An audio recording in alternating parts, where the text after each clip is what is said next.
భర్తతో భార్య. ఏమండి, నా కంట్లో ఒక చీర పడిందండి, తెచ్చుకోమంటారా? భార్యతో భర్త. నా కంట్లో కూడా ఒక అమ్మాయి పడింది, తెచ్చుకోమంటావా? హాస్పిటల్లో పేషెంట్ నర్సును చూసి, నేను నిన్ను ప్రేమిస్తున్నా. నర్స్. దమ్ముంటే ఇంగ్లీష్లో చెప్పు చూద్దాం. Patient. I love you sister. Nurse. God, I love you two brother. రాత్రి ఎన్ని గంటల వరకు చదివావు అని అడిగాడు తండ్రి. తెల్లవారుజామున 4 గంటల వరకు చదివాను అన్నాడు కొడుకు.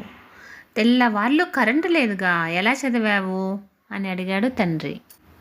చదువు ధ్యాసలో పడి అదేమీ చూసుకోలేదు నాన్నా అన్నాడు కొడుకు. ఒంటరిగా ఉన్న నా జీవితంలోకి మెరుపు వేగంతో వచ్చావు. నాకేం కావాలన్నా ఇచ్చావు. నాకు బోరు కొడితే నా చిరునవ్వు అయ్యావు. ఎవ్వరూ లేని సమయంలో నాకు తోడున్నావు.